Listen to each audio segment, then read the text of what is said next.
How to delete your TikTok search history and watch history? Here's how to do it in just a few steps. First, open TikTok on your iPhone or Android device. To clear your search history, tap your profile in the bottom right corner.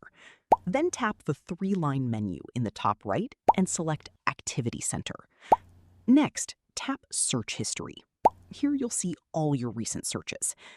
Tap Select in the top corner. You can either choose specific searches to remove or tap Select All Search History to delete everything at once.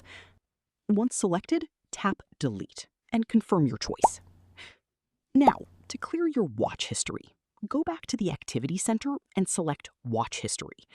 Tap Select, then choose Individual Videos or tap Select All Watch History to remove everything from the past 180 days. Finally, tap Delete and confirm. That's it. Your TikTok search history and watch history have been successfully cleared, helping keep your activity private and your account organized. Thanks for watching. If this tutorial helped, be sure to like the video and subscribe for more TikTok tips, tricks, and how-to guides.